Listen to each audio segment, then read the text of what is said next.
بسم اللہ الرحمن الرحیم. جناب پرویز ملک صاحب، علی پرویز صاحب، جناب سعد رفیق صاحب، بابو اختر صاحب، عمران نذیر صاحب، جناب چودھری شہباز صاحب، میرے مسلم لیگ کے دوستوں، بھائیوں، بہنوں، السلام علیکم. آج آپ کے جوش کو دیکھ کر، آپ کے جذبے کو دیکھ کر مجھے پورا یقین ہے کہ ہم جس مقصد کے لیے باہر نکلے ہیں، جس بڑے مقصد کے لیے باہر نکلے ہیں، آج بات سیاست کی نہیں ہے، آج بات اقتدار کی نہیں ہے، آج بات پاکستان کے مستقبل کو بچانے کی ہے. ہم نے 2018 کے الیکشن کو برداشت کیا. پورا پاکستان جانتا ہے کس قسم کی دھاندلی ہوئی. اس کے باوجود ہم ایوانوں میں گئے کہ ملک میں جمہوریت کا سفر چلتا رہے. لیکن 2 سال میں اس حکومت کے رویے نے، عمران خان کی وزارت عظمیٰ نے پاکستان کے عوام کو تکالیف کے سوا کچھ نہیں دیا. ہم نے ہر موقع پر کوشش کی کہ ملک کے حالات بہتر ہو سکیں. ہم نے کوشش کی کہ یہ پارلیمان بھی چلے، ملک کے اندر یہ ایوان بھی چلے، لیکن عوام کے مسائل حل ہوں. لیکن آج آپ خود دیکھتے ہیں، آج ہر گھر محسوس کرتا ہے، ہر شخص محسوس کرتا ہے کہ اس کے حالات پچھلے 2 سال میں بدتر سے بدتر ہوئے جاتے ہیں. یہ لمحہ فکری آج سب کے لیے، اسی بات کے لیے، اسی مقصد کے لیے پاکستان ڈیموکریٹک موومنٹ بنائی گئی. جو 13 دسمبر کا جلسہ ہے، یہ پاکستان مسلم لیگ نون کا بھی جلسہ ہے اور یہ پی ڈی ایم کا بھی جلسہ ہے. یہ ایک تحریک ہے. آج ہم اس لیے آپ کے پاس آئے ہیں کہ آپ نے اس تحریک میں اپنا حصہ ڈالنا ہے. یہ تحریک کس مقصد کے لیے ہے، یہ آپ سب حضرات جانتے ہیں. میں نے پہلے کہا کہ آج مقصد حصول اقتدار نہیں ہے، آج مقصد عوام کی تکلیف کو دور کرنا ہے. مجھے بتائیں کہ کیا آج ہم سب مہنگائی سے تنگ ہیں یا نہیں ہیں؟ ہر شخص تنگ ہے، ہر گھر تنگ ہے. کون سی چیز ہے جس کی قیمت نہیں بڑھی؟ 5 سال میں نواز شریف نے گیس کی قیمت نہیں بڑھنے دی، بجلی کی قیمت میں معمولی اضافہ ہوا، چینی جہاں پر تھی وہیں پر چھوڑی، آٹا جہاں پر تھا وہیں پر چھوڑا. ملک کے اندر مہنگائی کی شرح ریکارڈ کم سطح پر تھی. تو پھر عمران خان کے دور میں کیا ہوا کہ آج ہر آدمی پریشان ہے؟ اس کی وجہ کیا ہے؟ یہ سوال آپ بھی کرتے ہیں اور ہم بھی کرتے ہیں. ہم ٹی وی پروگرام پر جاتے ہیں، وہاں ہم سے سوال کیے جاتے ہیں. میں ہر اینکر سے ایک سوال کرتا ہوں. میں کہتا ہوں آپ یہ بتا دیں کہ اس 2.5 سال میں عمران خان کا ایک مثبت کام بتا دیں. ایک مثبت کام نہیں ہے. میں نے کہا میں اگر نواز شریف کے کام گرنا شروع کروں تو یہ پروگرام ختم ہو جائے گا، کام ختم نہیں ہوں گے. یہ فرق ہوتا ہے حکومتوں میں. یہ فرق اس لیے ہے کہ آج جو حکومت ہے وہ غیر نمائندہ ہے. اس کو لایا گیا، اس کو عوام نے نہوانوں میں نہیں بھیجا، اس کو لایا گیا. اور آج یہی ملک کی مشکل کی وجہ ہے. آج یہی پی ڈی ایم کا ایجنڈا ہے.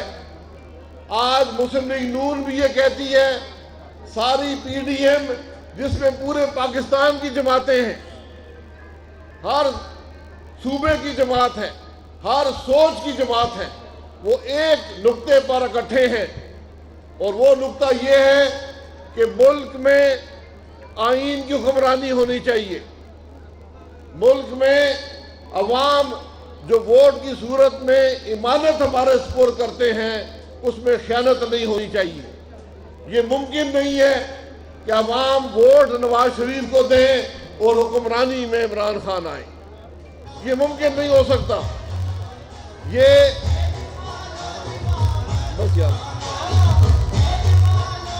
ووٹ کو آج ووٹ کو ووٹ کو ووٹ کو ووٹ کو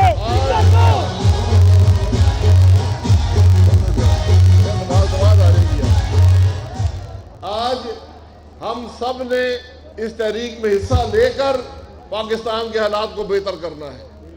ہم سب آج پورے پاکستان کی نظر لاہور پر ہے.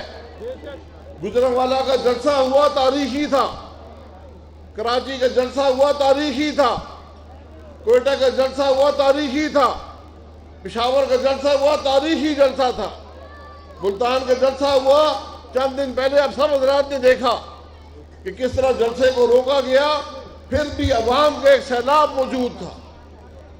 یہ آج پورا پاکستان لاہور کو دیکھ رہا ہے. میں بھی اسی شہر سے منتخب ہوا اس دفعہ. یہ میری جماعت کی مہربانی ہے. یہ میرا شہر بھی ہے, یہ آپ کا شہر بھی ہے. آج لاہور کا جلسہ نہ صرف تاریخی ہونا چاہیے بلکہ تاریخ ساز ہونا چاہیے, اور انشاءاللہ ہوگا. آپ کی محنت سے ہوگا, آپ کی محنت سے ہوگا. مینار پاکستان پر ہوگا, 13 دسمبر کو ہوگا, اور انشاءاللہ پورا پاکستان دیکھے گا کہ اس جلسے سے پاکستان میں ایک ترقی کی ابتدا ہوگی, پاکستان میں آئینی جمہوریت کی ابتدا ہوگی, پاکستان میں جمہوریت توڑنے والوں کو گھر بھیجا جائے گا, آئین کو توڑنے والوں کو گھر بھیجا جائے گا. ہمارا کسی شخص سے اختلاف نہیں ہے, ہمارا کسی ادارے سے اختلاف نہیں ہے, ہمارا اس سوچ سے اختلاف ہے جو ملک میں الیکشنوں کو متنازع بناتی ہے, جو عوام کا مینڈیٹ چوری کرتی ہے. ہمارا تنازع اس سوچ سے ہے جو آئین توڑتا ہے. ہمارا تنازع اس بات سے ہے جس سے ملک کی ترقی رک جاتی ہے. آج روزگار کی اگر ہم بات کرتے ہیں, یہ نوجوان ہزاروں کی تعداد میں یہاں موجود ہیں. اگر روزگار کی بات کرتے ہیں تو روزگار کا صرف ایک طریقہ ہے کہ ملک میں ترقی ہو. جس ملک میں ترقی ختم ہو جائے, جو ہمارے ملک میں آج ہو چکا ہے, وہ ملک ترقی نہیں کر, وہاں پر اب نوجوان کو روزگار نہیں ملے گا. ترقی اس وقت ہوگی جب ہم آئین کا احترام کریں گے. دنیا میں کسی ملک نے آئین کا احترام کیے بغیر ترقی نہیں کی, یہ بات یاد رکھیں. آج جو بات ہے پی ڈی ایم کی, جو بات ہے نواز شریف کی, جو بات ہے پاکستان مسلم لیگ نون کی, اس کا صرف ایک نقطہ ہے کہ آئین کا احترام کریں, ملک آئین کے مطابق چلے, ہر ادارہ اپنی آئینی حدود میں رہے, اس کے اندر رہ کر ملک کے لیے کام کرے. یہ ممکن نہیں ہے کہ ذمہ داری میری ہو, اختیارات کسی کے اور کے پاس ہو. یہ ماڈل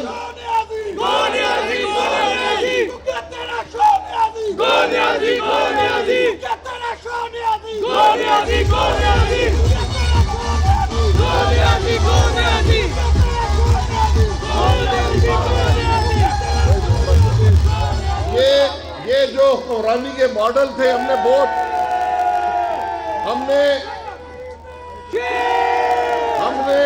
نے یہ بہت ماڈل دیکھے ہیں, ہم نے بہت ماڈل دیکھے ہیں. یہ ماڈل نہیں چلتے, یہ ہائیبریڈ ماڈل نہیں چلا, یہ عمران خان کو لانے کا تجربہ نہیں چلا. آج لوگ کہتے ہیں کہ ہماری ووٹ ہمیں واپس دے, ملک آئین کے مطابق چلے. آج لوگ کہتے ہیں کہ ہماری مہنگائی کا حل آئین کی حکمرانی میں ہے. آج لوگ کہتے ہیں کہ آج روزگار کا حل آئین کی حکمرانی میں ہے. آج ہر آدمی محسوس کرتا ہے کہ اگر ملک آئین کے مطابق نہیں چلے گا تو اس کا گھر بھی بہتر نہیں ہوگا. اگر ملک میں ترقی نہیں ہوگی, آئین کی حکمرانی نہیں ہوگی, تو پھر پاکستان آگے نہیں بڑھ سکتا. آج دنیا ترقی کر رہی ہے, پاکستان زوال پذیر ہے. اس کی ذمہ داری کس کی ہے؟ اس کی ذمہ داری آئین کو توڑنے والوں پر ہے، اس کی ذمہ داری عمران خان جیسے لوگوں کو لانے والوں پر ہے۔ ہم نے اس خرابی کا مقابلہ کرنا ہے، ہم نے اس سوچ کا مقابلہ کرنا ہے۔ تو میرے بھائیوں، میری بہنوں، ذرا ہاتھ اٹھا کر بتائیں کہ 13 دسمبر کو انشاءاللہ ایک صرف خود نہیں پورے اپنے محلے کو لے کر، دوستوں کو لے کر، خاندان کو لے کر ہم مینار پاکستان جائیں گے اور پورے پاکستان کو دکھائیں گے کہ لاہور جو ہے انشاءاللہ جو ہمیشہ پاکستان میں سیاسی تبدیلی کا باعث بنتا ہے، جہاں سے تحریک شروع ہوتی ہے، انشاءاللہ یہ تحریک یہیں سے شروع ہوئی، یہیں پر انشاءاللہ اختتام ہوگا اور ایک بہتر پاکستان آپ کو ملے گا۔ تو بیٹا ذرا نعرہ لگا دے پاکستان، ذرا زور سے پاکستان، پاکستان مسلم لیگ نون، محمد نواز شریف۔ آنے والے تمام دوستوں کا شکریہ ادا کرتے ہیں۔ پاکستان مسلم لیگ نون